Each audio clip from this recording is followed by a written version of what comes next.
have Pete Slovinsky, marine geologist with the Maine Geological Survey.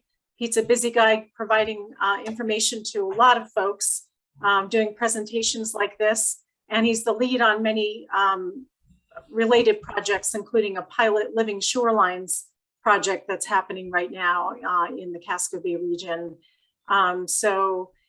Just a reminder that Pete will try to have you wrap up at about 1:55. I'll give you a warning at about 1:55, wrap up by 2, and we'll leave about 10 minutes for Q&A. And folks, if you have questions, feel free to throw them in the chat, or during the Q&A, you can raise your hand. So Pete, thanks for joining us, and I'll give you the floor. Thanks, Victoria.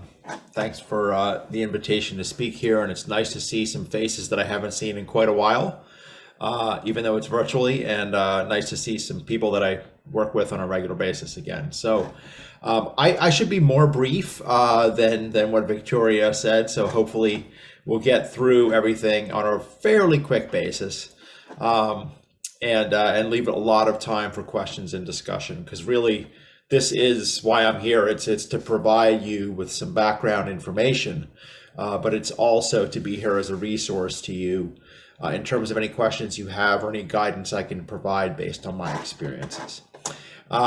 Next slide, please.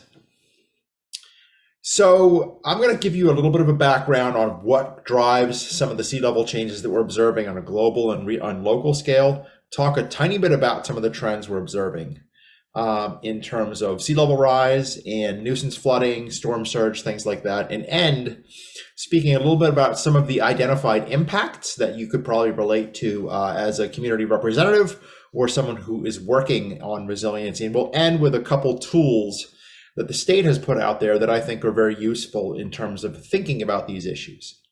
So first of all, sea level rise. All right, my bread and butter topic. So what is really driving the changes that we're observing today? Well, there are two dominant factors. The percentages associated with these dominant factors are changing a bit, but for the most part, volumetric increase, or literally the increase of the volume of the oceans through the melting of land-based ice sheets, think of Antarctica and Greenland, and glaciers, accounts for about 50%, and that's the percentage that is increasing a little bit over time as more and more studies come in and our understanding of the processes that drive ice sheet change are better understood.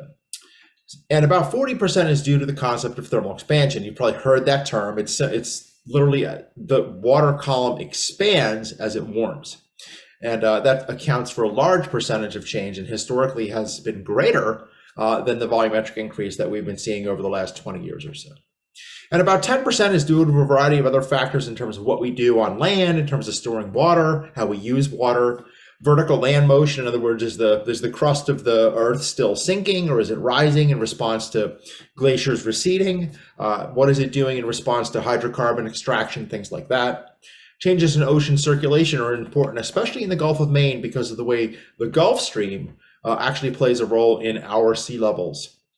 And then gravitational driven changes, something I'm not going to talk much about, but that relates to as the ice sheets physically lose mass, the gravitational pull on those ice sheets laxes, and sea level is adjacent to the ice sheets actually fall, but they will rise elsewhere.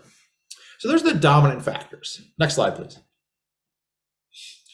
This is just to give you a couple of scientific graphs right in the front while everybody's awake, and then we'll dazzle you with text and pictures. But these are 3 charts taken from climate.gov and the Global Climate Change from NASA program, showing you decrease in mass variations for Antarctica and Greenland, pretty much showing you that, you know, since about 2003, we've been seeing there's seasonal signals, but consistent loss in terms of the mass. And that, again, is contributing to that volumetric increase. And we combine it with well-studied glaciers, which are shown in the lower left-hand corner, just a very busy graph of a lot of different glaciers that are being studied. And you can see that the overall trend of all of those is a decrease in their overall mass. So as a result of that, you have melting of these features, volume is of the oceans are increasing. Next slide. This is a couple more busy graphs, but the upper graph is showing you how the ocean is actually trapping heat in the upper couple hundred meters of the ocean. So the zero line here is the average between 1955 and 2019. So the blue is showing you areas where less heat was trapped in reference to that average. The orange bars where more heat is trapped. And as you can see, there's more and more heat that's being trapped by the ocean. And as a result, the ocean is physically expanding as a result of thermal expansion. When you combine volumetric increase and thermal expansion, you end up with global sea levels rising. And they're rising at a rate of about 0.7 inches per decade, or roughly a little bit over about 0.6 of a foot per century. Now, what's important if you look at this lower graph is that about half of observed sea level rise has occurred since 1990. Okay, and this is averaged for around the global oceans. Next slide. When we're thinking about Maine, I always like to make things local. We're pretty much seeing about the same trends. The dark blue line and the dots are annual sea levels going back to 1912 for the Portland tide gauge. The overall trend there is about 1.9 millimeters per year, so about the same as the global average. And if we look at about since 1990, the data here in red is from 1993, but if you look until about 1990, you see again that zero line is the long-term average. So from 1912 to 2021, I include data through June of 2021, we can see that sea levels are again about half of sea level rise that we've observed has occurred since about 1990. Next slide. So one thing I did want to point out, I'm not really going to get into this, but in 2010, we had a sea level anomaly, basically, and that was caused by a slowdown in the Gulf Stream and the way pressure systems set up offshore of the East Coast of the United States. The point I want to drive home with this is that we think of sea level that's occurring on this decadal to possibly century scale change, but sea levels can vary dramatically on the order of 5 or 6 inches on a period of months, okay? And that's what can be driven by some of these other changes. Next slide. Now, this is a very, very busy chart, but what I want to hit home with you with this chart is, number one, there is a seasonal variation in our sea levels along the Maine coastline. In the summer months, so say May through August, they're generally higher than they are in the winter months. And that's because we have an onshore flow. We get our famous sailing winds, our southeast, southwest sailing winds that blow water against the coast, and sea levels as a result rise. During the winter months, we have strong northwesterly gales, nor'easters that blow water offshore, but we get punctuated storm events which drive sea levels much higher.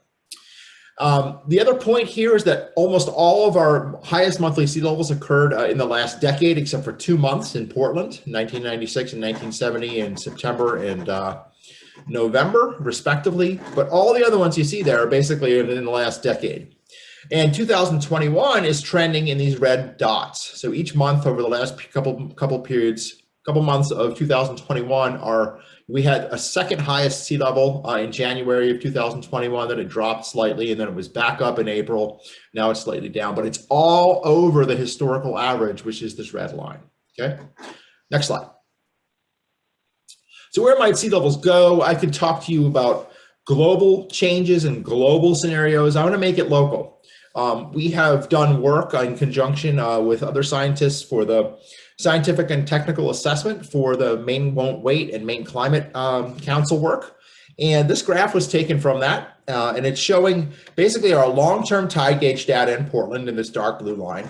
And these other lines are scenarios from a intermediate low to a high scenario. Now we've dropped out the low scenario, which is basically what happened over the last 100 years is going to happen over the next 100 years.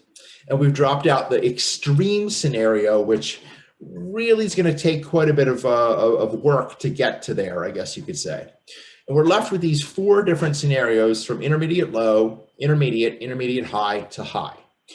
And the reason the intermediate scenario is shown in red here is that's the scenario that was adopted by the Maine Climate Council for recommendations as to what communities should commit to manage for by the year 2100.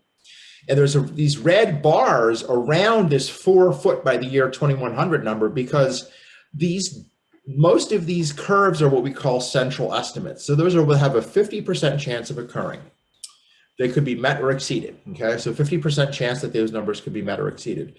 But the likely range is somewhere between 3 and 5 feet, basically, by the year 2100, with the central estimate being 4 feet, all right? Next slide. So this kind of sums up what Maine is recommending by not decade, but about every 20 years out to the year 2100. Again, we're suggesting that communities commit to manage to the intermediate scenario, and we consider the intermediate scenario to be a high probability, lower risk scenario, while the high scenario has a much lower probability of occurring, but a much higher risk.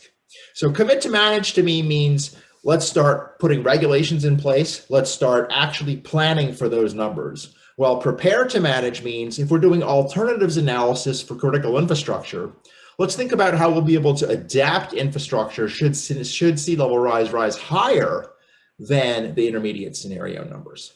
Next slide. And we've broken things down to 1/10 of a foot. But I'm going to tell you right now, as a scientist, that we're not going to be able to predict necessarily to 1/10 of a foot.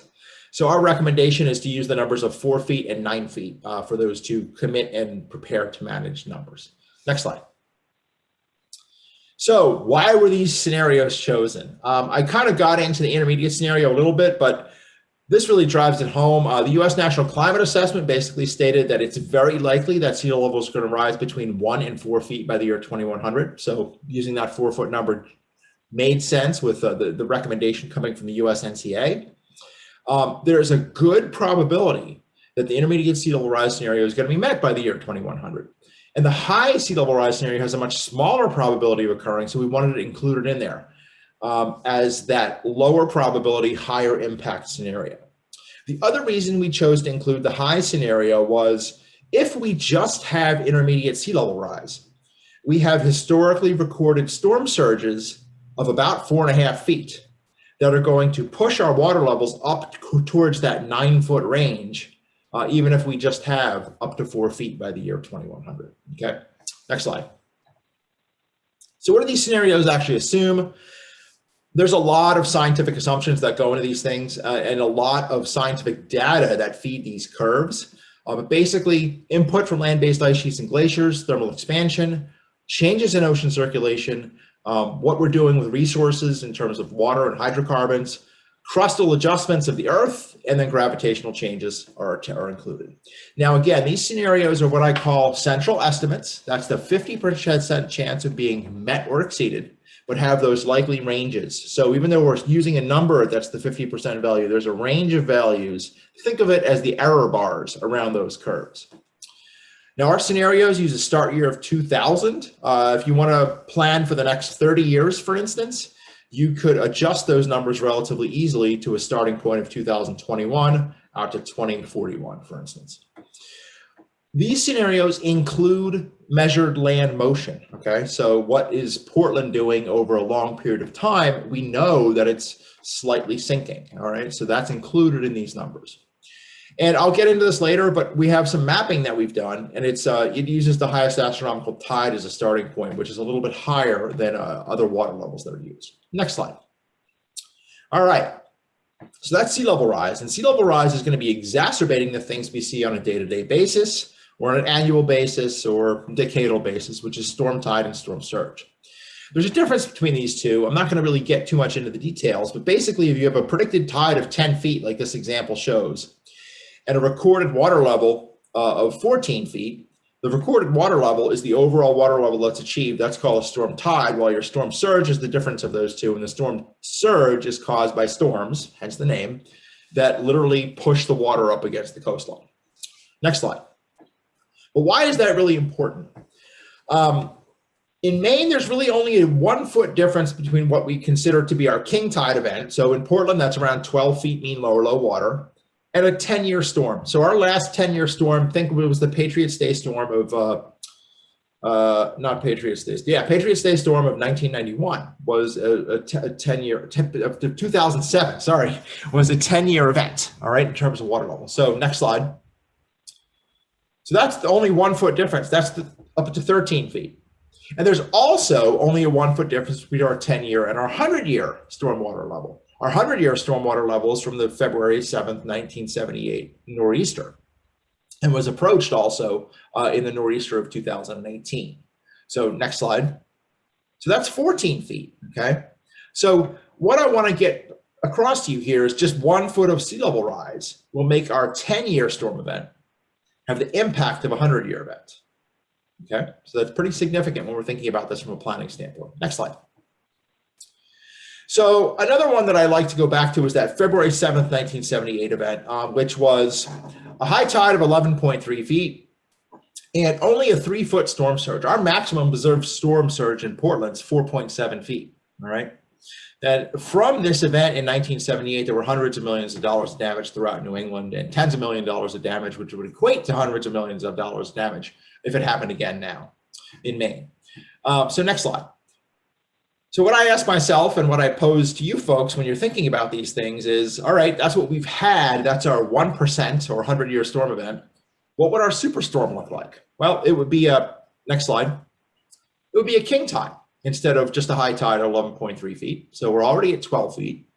And then next slide, it would be that maximum observed surge, which is 4.7 feet. So basically 2 feet greater than it was in the 1978 event, which would result in water levels about 3 feet higher than they were in 1978.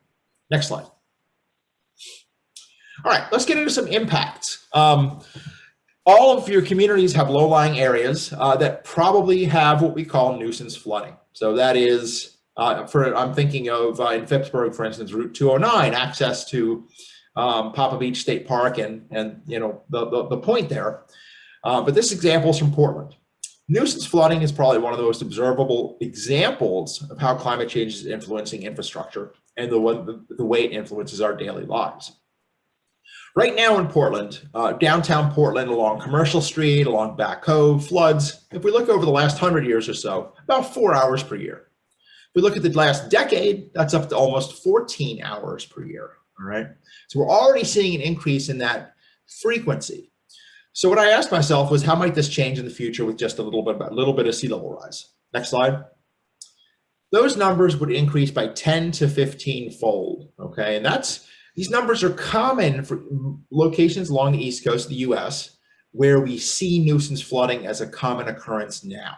So we're expecting to see a 10 to 15 fold increase with just 1 foot of sea level rise. Next slide. Flood maps. We love flood maps, right? Well, sea level is going to increase base flood elevations. And a lot of communities are talking about just taking their existing flood maps and then adding some sea level rise to that to observe how that might look like, what that might look like in the future. Well, that's good, and it's a decent planning exercise, but it's not the way to see how flood maps would actually change. So taking an overall water level from what's called a V zone or velocity zone, where waves are 3 feet or greater during a storm, and just adding, say, 2 feet of sea level rise to that really isn't the way to do it.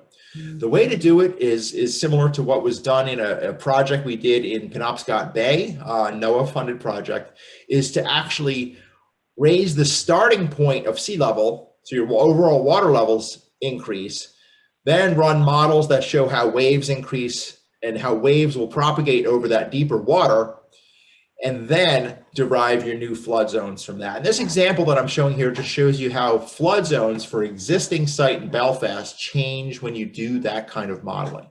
So it's pretty important to think about. Next slide.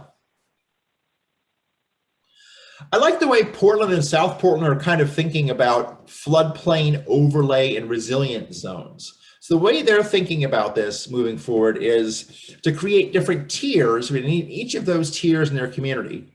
They have land use decisions which are going to be restrictive, that are based on, say, the future high tide plus sea level rise, okay? So there's a lot of restrictions that occur in there. There's open space, a lot of development has to meet resilient building requirements, things like that. While in tier 2 areas, for instance, that would be defined as the 100-year floodplain plus sea level rise.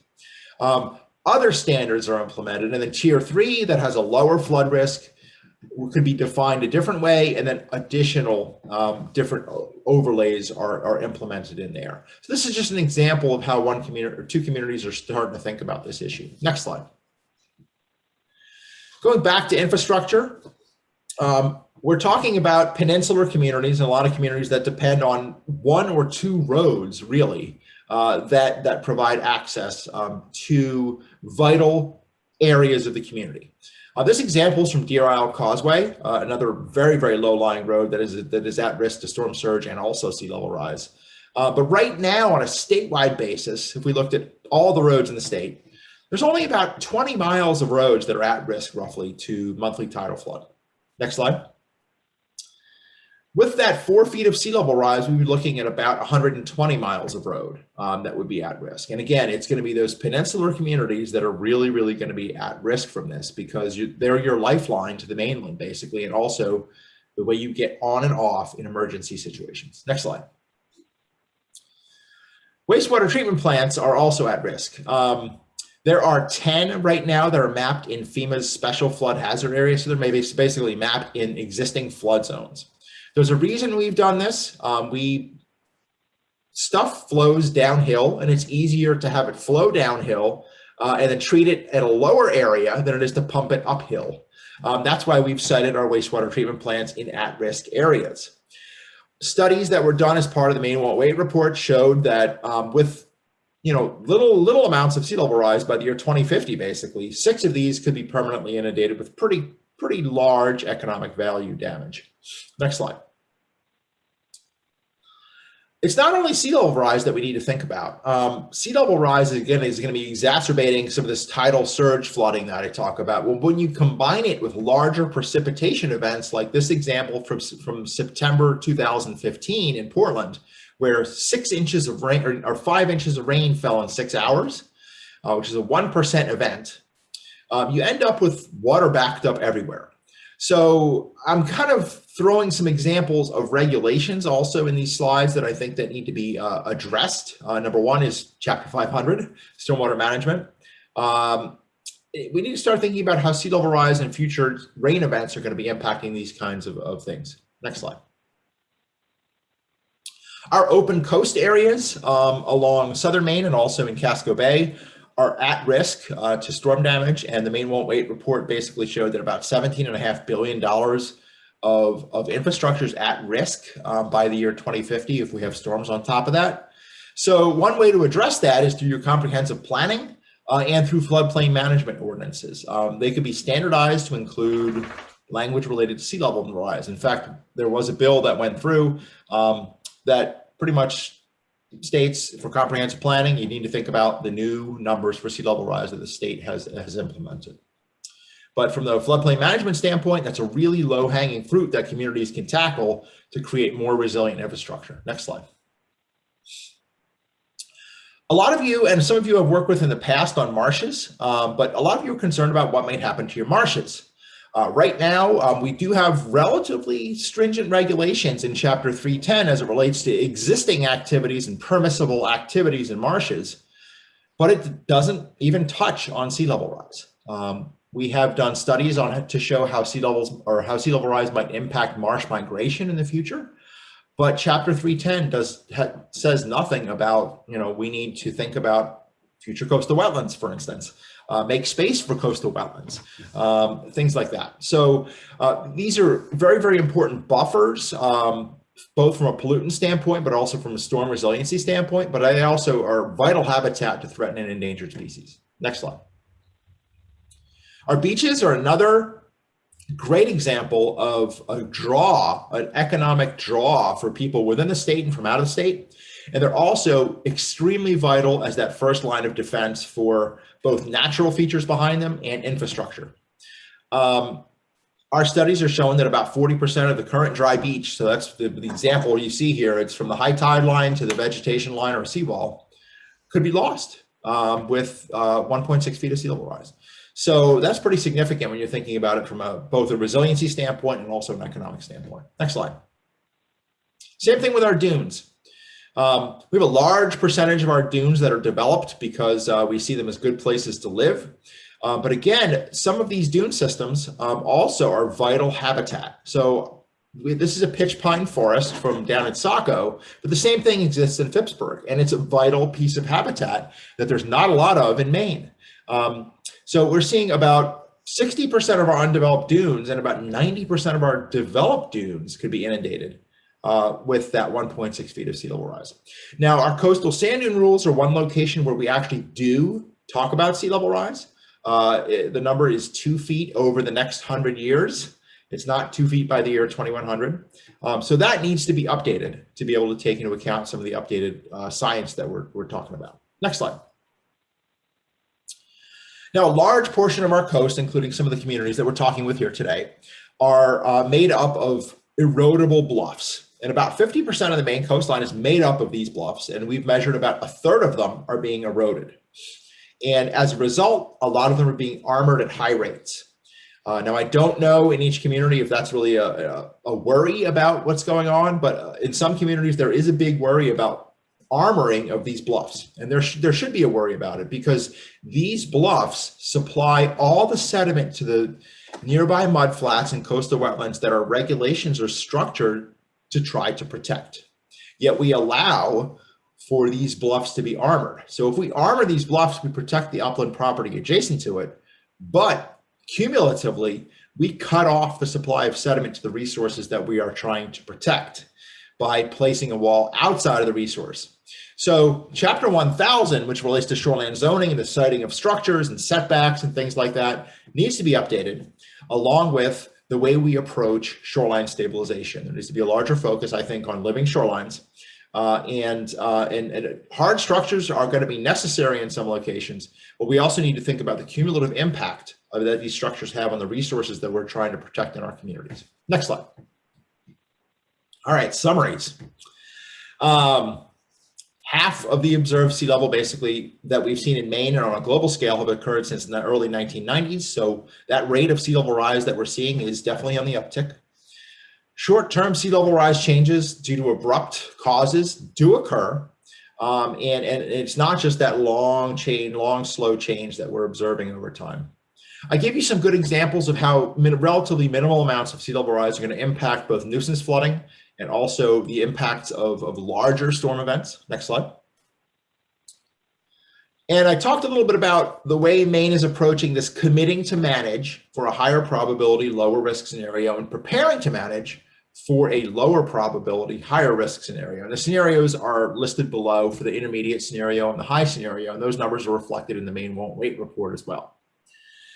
The last two things I want to kind of share with you is that we do need to update our regulations at the state level. We are working on that. That said, communities also need to be thinking about how they can input the climate lens on their existing regulations, their existing ordinances, and their existing planning documents.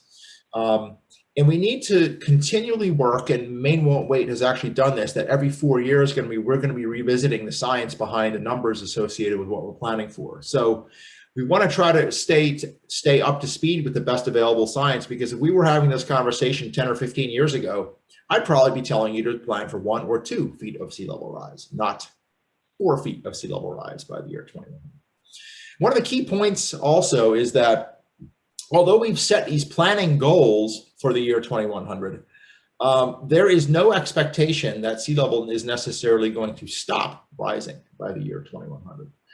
Even if we do what we're supposed to do in terms of lowering our greenhouse gas emissions, mitigating significantly, and hitting all the goals that are set through various different accords, we can expect sea level rise, even though it might not rise as fast, to continue to rise past the year 2100. So there's a little bit of a pessimistic thought there, but it's just to kind of hit home again the point that once if we plan up to 2100 and stop, things are still going to continue beyond that point. Next slide. So I wanted to finish sharing with you some of the online tools that we've created at the state level that can help municipalities do this stuff. You may be aware of some of these, and you may not be. So I'm going to run through these pretty quickly. Next slide. First is our Maine sea level rise ticker. We put this out here so that you can look at the 5 tide gauges that exist along the Maine coastline and see what the short-term sea level rise trend since 1993 is, and then what the last month was and how it compared to previous months going back to the start of data collection at that tide gauge. So for instance, in May 2021, it was the 26th highest May since 1912, if you clicked on Portland. And if you click on this Maine sea level rise dashboard, next slide, you can dig into all kinds of additional information of what the curves look like, how sea levels are trending in terms of the record water levels, the long-term averages. Next slide. How nuisance flooding or king tide flooding is occurring in the community. For instance, this is Portland. It shows the king tide flooding through 2021, and then how that king tide flooding would be exacerbated by 0.8 and 1.5 feet of sea level rise. Next slide. The Maine Climate Council also put out this great dashboard, which takes into account those intermediate and high curves, which was from a graph I shared with you earlier. Kind of relates it to these different benchmarks of 15 times more nuisance flooding at 1 foot of sea level rise. And you can kind of go along this curve and look at the curve and click and get for a decade out there. You can click and get for the nearest tide gauge what the intermediate and high sea level numbers would be.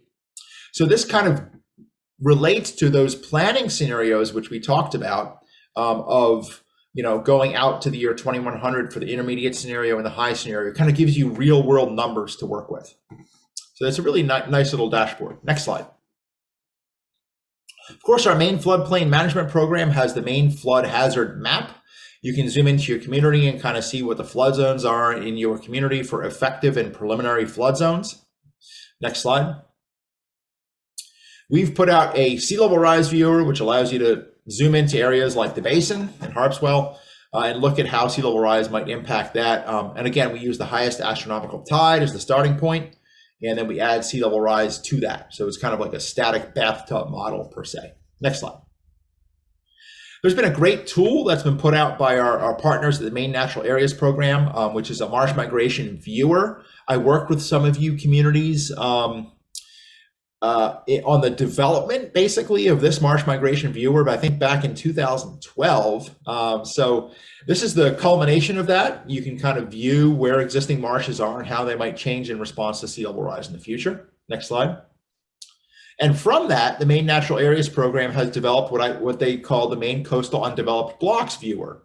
And it's really meant for land conservation planning purposes. And this is just a really busy slide, but what it allows you to do is pinpoint those areas of undeveloped land adjacent to existing marshes, which could be, conserved potentially for the future. It removes areas of developed land because we have a feeling that we're probably going to protect areas that are already developed, and tries to pinpoint those areas that are not developed and gives you an idea of what those land types are. Next slide. Last but not least, Living Shoreline Decision Support Tool. We've developed this for Casco Bay, and also we're releasing it for Penobscot Bay now. But what this is it's a color-coded kind of stoplight approach of, in Casco Bay at least, it takes into account a variety of different factors. Click one more and a little thing will pop up. Please. There you go. So basically what it does is it takes into account things like fetch, which is the distance that wind blows over water. It's an indicator of how large waves can get. Bathymetry, how shallow is it adjacent to the shoreline?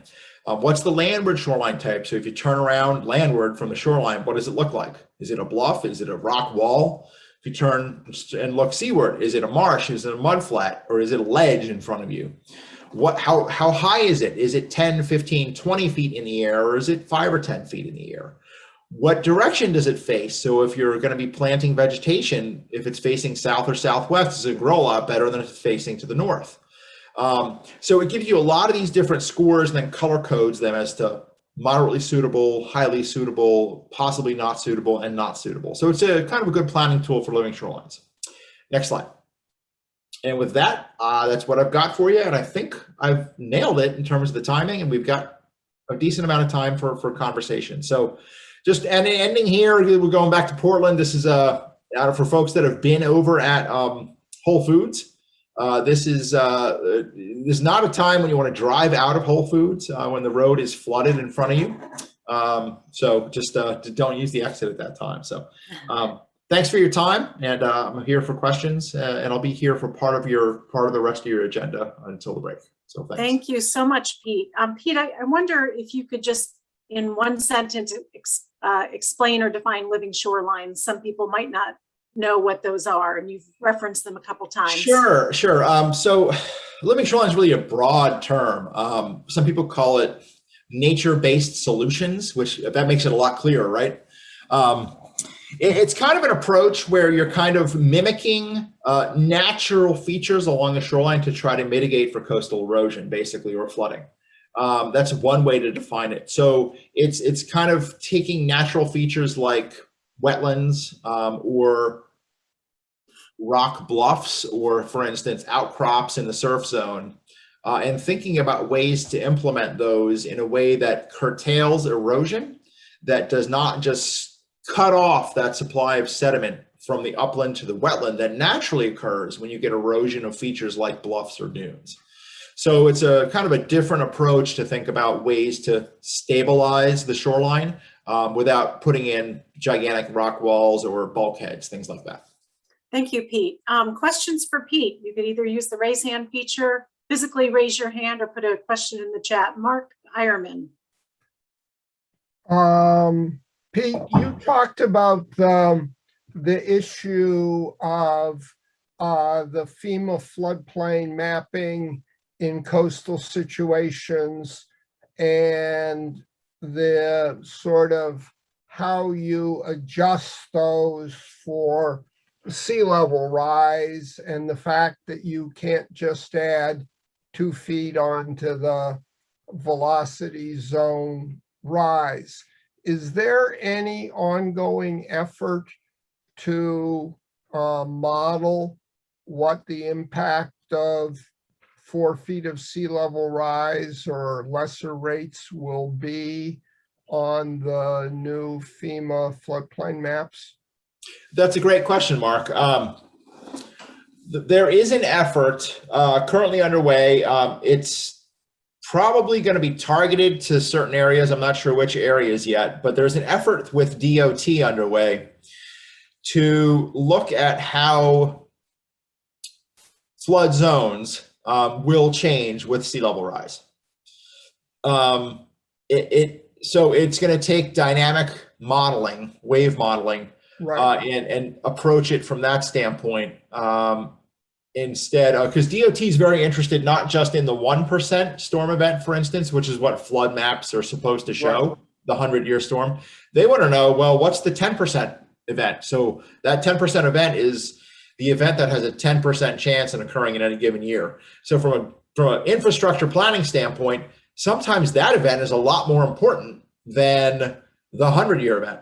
So they're working on working with a consultant to come up with some model results, I guess you could say, for this kind of approach, to take the different recurrence interval water levels that account for waves and storm surges and all that stuff, and then put them onto maps so that they can get a better idea. So in a way, that's somewhat answering your question, but I don't know of a concerted effort right now besides that to take existing floodplain data for the whole coast of Maine, for instance, because we don't even have that yet, and then just increase the amount of add 4 feet, for instance, to the starting point and then rerun all the models. I don't know of an effort right now underway to do that. Is there any funding available? I mean, the communities we're talking about are in this FEMA Never Land, where there was the appeal of the new maps. My understanding, and Christie's on here and can correct me when I go astray, they're going to adopt those. The town will submit a request essentially for a town-wide map amendment based upon Ransom's modeling that the town and other towns, coastal towns, paid for. But that's clearly based on current levels of sea level. And so to me, I've been pushing for the idea that you then go back and take Ransom's model that takes wave run up and surge and recalculates the V zone base flood elevation, but that's not a cheap process to do, but it's Right. really the number that you need to understand where the impact of storm activity is going to be on coastal peninsulas. And Right, and that's the process, somewhat that DOT is thinking of undertaking for some targeted areas along the Maine coastline. Okay. And then hopefully, fingers crossed, expanding that model then can be expanded to other areas of the Maine coast, instead of, because once you develop the model, it's relatively easy to run it on a different transect. Right. Yeah, so Okay. the overall goal is generally the same. It's just not to just focus on the 1% event, but other recurrence interval events as well. Okay, good, thanks.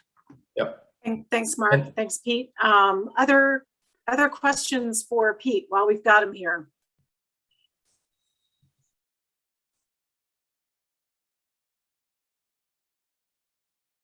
Wow, that good, huh? I do want to say, and I put it in the chat, but we'll make his presentation available. And it looks like Jay McCrate has a question. Thank you. Yeah, Pete, that was really helpful. Is that it? Pete, are you able? I guess I then muted myself again. I'm thinking about the armoring of the bluffs that you talked about. That was pretty fascinating to me. And the need for an update of the shoreline zoning. Would that be municipality by municipality, or are you looking at a statewide or what? So Brian might talk about this as well, but the state review, the state resource agencies and review agencies are tasked with actually looking at what existing regulations need to be updated to account for instance, the sea level rise scenarios that we're talking about of 1.5 feet by 2050 and 4 feet by the year 2100. And we're tasked with coming up with a list of all of those. And Brian, correct me if I'm wrong, but I'm pretty sure it's by January 2022, and recommendations on how to adjust some of the language. So for instance, my example that I gave with shoreline zoning, right now, I have some thoughts about shoreline zoning, but right now, for instance, a couple things are, number one, the way we define unstable and highly unstable and stable bluffs, for instance, impacts setbacks from that bluff. So if it's a quote stable bluff under current conditions, or when it was mapped 20 years ago, for instance, the setback is a minimum of 75 feet from the high tide line. If it's an unstable bluff, again, mapped almost 20 years ago, the setback is 75 feet from the top of the bluff. Well, there's a lot of problems with that. Number one is bluffs change all the time in terms of their stability. So literally you'd have to go out and map these things on a fairly regular basis. So one of the ideas is, well, why not? Because we know stable bluffs are going to become unstable over time after sea level rise, most likely. So why not institute a larger bluff setback and use for all of the setbacks, use the highest astronomical tide or the highest annual tide, so that you have a standard number that you're using along everything. Because I could go out with another geologist and we could argue for days as to what the top of a bluff is. That's one thing. But another thing is the way some of the regulations are structured, they actually allow you to go in and stabilize a bluff. So when I'm saying you, I mean the colloquial you or a homeowner, to stabilize a bluff and then have an engineer stamp a plan saying this bluff is now stable. Oh, and now a structure can be built 75 feet from the high tide line instead of from the top of the bluff when it was an unstable bluff. And the reason for that is there's currently a loophole in the regulation, because we want to keep walls and rock walls out of the resource, and the resource is defined as areas below the highest astronomical tide. That's where our wetlands are, that's where our mudflats are, things like that. So the traditional way of thinking is, well, let's keep all these bad structures out of the resource. But again, if you build that wall, the whole setback thing is one thing, but if you build that wall, you're cutting off the transfer of sediment from the upland to the wetland, which we're trying to save by having the structure be upslope of the wetland. But if it cuts off the sediment supply with sea level rise, that wetland and that mudflat that is vital to the clamming in the community or the protection of the bluff is going to go away anyway because we built this structure. So there's a lot of little intricate things that we've identified that need to kind of be addressed. But the big thing is a lot of those regulations just need to be updated because there's no reference whatsoever for sea level rise. And sea level rise isn't the only thing, but that's one of the key things, at least from my work. Thank you. And again, are you talking about statewide? Yes, statewide, the different resource agencies and review agencies are tasked with coming up with lists of the existing regulations that need to be updated and recommendations on how to update them. Great, thank you. That said, I certainly think communities could already, like you can now, go over and above minimum state standards for things like shoreline zoning, floodplain ordinances, and things like that. Pete, we have a comment in the chat from Marriott, Midcoast Economic Development District. She says concerns here about armoring silty slopes, such as we had in Rockland, where a house slid off a bluff on Samoset Road, and there was no major weather event at the time. I'm not sure, Mary, if you have a specific question, but otherwise, can you comment on this kind of activity, Pete? I don't know the example, but that can happen anywhere where we have presumpscot clay. And there are a lot of factors so presumpscot clay is that gray clay-like lens, or in some cases it's feet thick, that exist along most of our coastal bluffs in the state of Maine. The example you gave, you don't necessarily have to have a weather event. In fact, one of the things that drive a lot of the bluff erosion that we see is upland water management. This goes back to shoreline zoning. Right now, in a lot of places, you can cut your lawn or plant lawn all the way to the edge of a bluff with a very, very minimal vegetative buffer at the end, with all these big trees left. Well, guess what huge trees at the end of a bluff with nothing above that does? It creates a lot of slope instability, because you have big trees with nothing stopping that water coming down. All the weight is on the edge of the bluff now. We need to rethink the way we do our bluff setbacks and the way we do our bluff buffers, because if you mow all the way to the edge, grass doesn't really soak up water very, very well. You need to have a lot of vegetation to soak up water. So sheet flow running down a bluff can cause failure. Groundwater from having a field all the way to the edge of a bluff, which again is very, very common on the peninsular communities, is not really the way to manage a bluff. So you can have that happen pretty much anywhere with presumpscot clay, just due to bad land management. And I'm not suggesting there was bad land management here. It's just an example. Okay. Any last questions for Pete? Now, I see Pete left his email address here, so I'm assuming he doesn't mind getting emailed questions. And we'll make this presentation available. But does anyone have any last questions for Pete?